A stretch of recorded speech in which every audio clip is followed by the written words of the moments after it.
Yan po. May nagtiwala sa ating magpa-repair. Galing pa tong Taguig. Papunta dito sa Bagong Silang, Caloocan. So yan. EFSA 1024A. Lansya ng buhok. Sabi, isa daw dito na mamatay sindi. Tapos yung isa, hindi uminit yung kabila. So tingnan natin kung anong magagawa natin. Tingin ko muna. Yan. Tingin ko muna. Tingin ko nga dito sa 200 ohms. Tingnan muna natin yung resistance nito. Hindi naman short circuit.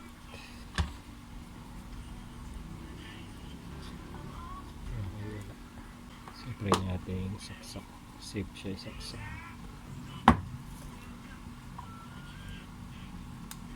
Ayan. So nagpa-power. Meron mo. Ito ba yung nag-lose?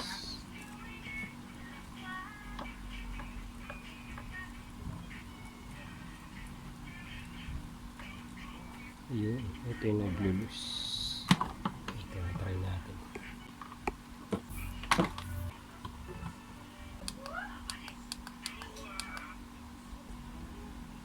May init. Ito yung walang init. Ang gagawin ko dito para maayos ko na tong isa, kunin ko muna siguro yung ano dun, heating element ng kabila.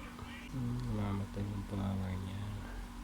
Kapag ano siguro, pag mainit na siguro, natatanggal na yung pagkapula. So hindi na mamatay itong isang ito. Hindi isa na mamatay. Ito na muna ayusin. Kunin ko yung heating element ng isa. Kapareho naman sila model. Ouch, mainit pa. So buksan natin. Pag binuksan to, tanggalin nyo muna itong mga to. Ito yung lock. Dalawa. Tapos meron dyang screw. Gamit ako nito. Ay kung mainit.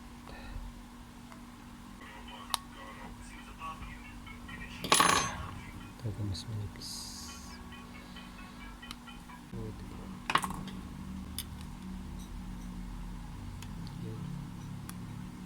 So maganda i-close nyo muna.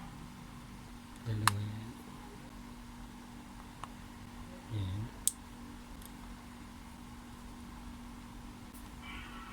Ito yung screw. Yung tanggalin nyo lang ito.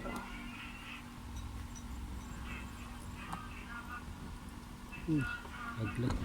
So, ingat lang kayo sa screw. Maliit. Yan. Tapos tutulak lang ito para matanggal yung pagkakalak nyo dyan. Pag binalik nyo naman to, meron siyang pattern. Ito may uka.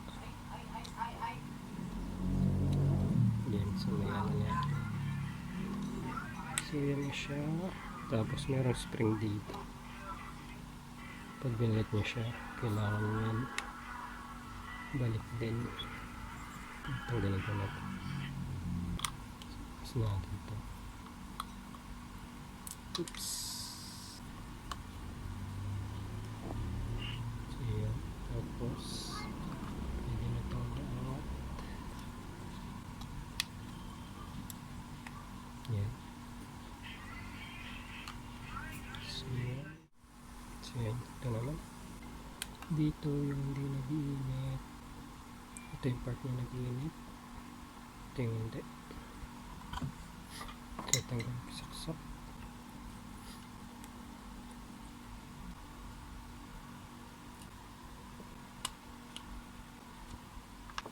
So yung screw. Tingnan ko rin baka natanggal lang sa ilaw dito. Ganyan ko na ito boss ha. Yung high temperature. Balik ko pa kaya.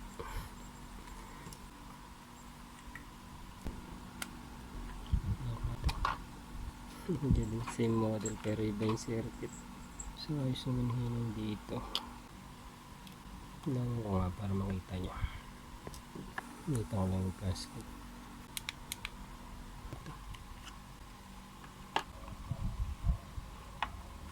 Ito yung lumibig. Minsan napuputol yung ano sa filament. Ito yung nakakonector niya. Hindi ko nga may continuity. Wala akong pamarik nito. Ito na ang sundutin ko. So So makita mo sa din sa ibig sabihin open circuit nito. Tanggalin niya yung isang hinang dito kapag okay may resistance dito na circuit problema. Galing ko na to, testing natin kung may resistance. Tingnan natin baka ano to dito sa 20k natin low resistance pa nito. So yun, walang paano open circuit na to. Try natin mabutin ng ano dito, taga resistance to. Yun, at meron siyang ganyan, may resistance siya. So yun, try natin na lang kunin to, lipat natin sa kabila para maayos natin yung isa, kasi ito lang problema yung isa.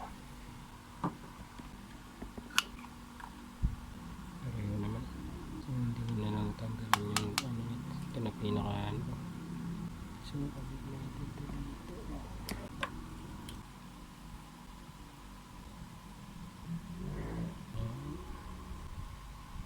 Tingnan natin kung init siya. Okay.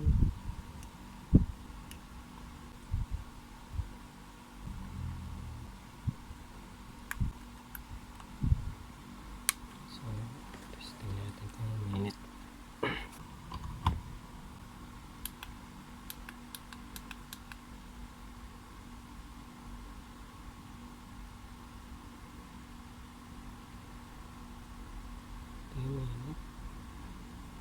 Init na rin.